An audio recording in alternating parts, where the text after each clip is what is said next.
Dalam sidang ini, hakim kembali mencocokkan jumlah 10 selongsong peluru yang ditemukan di TKP dengan hasil visum 7 jumlah luka tembakan di tubuh Brigadir Yosua. AKBP Ridwan Soplanit yang saat itu memimpin olah TKP mengaku tidak tahu di mana 3 peluru lain bersarang. Waktu mengolah TKP kan ada barang bukti. Betul, ya. Ada selongsongan 10. Betul. Selongsongan itu coba ditegaskan, itu bungkus pelurunya atau apa itu? Iya, selongsong itu yang bungkusannya. Ya.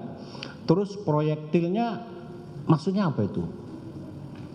Itu ada yang serpihan, iya, ada. Oh, serpihan juga, proyektil juga itu? Iya, serpihan proyektil dan proyektil. Iya. Tadi kan ada 10 selongsongan peluru.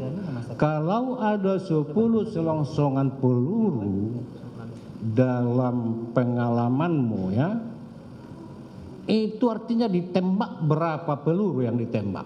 10. Betul. Kan gitu ya? Betul. Nah, baik. Itu selongsongan peluru itu dikumpul di tempat yang sama atau ada berserakan di mana-mana? Ada di beberapa titik, beberapa tempat tidak berkumpul. Titik. Nah, di satu titik, ya, berapa selongsongan yang ada?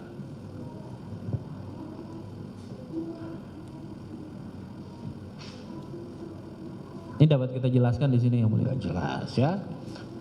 Terus tadi kan kamu terangkan bahwa di tubuh Yosua itu ada tembakan berapa tadi? Ada peluru masuk 7. Ya, betul. Tegaskan, ini dicatat ini 7. Yeah. Sisa di dalam 1. Iya.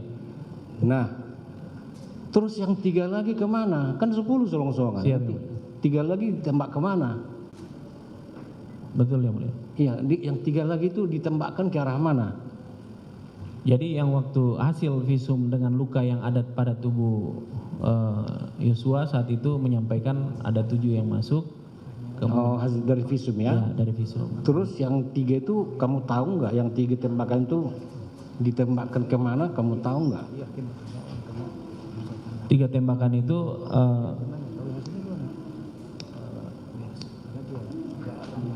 yang ditemukan di visum memang cuma 7 yang masuk, ya. Tapi yang 3 nggak tahu. Itu tidak ada. Nah,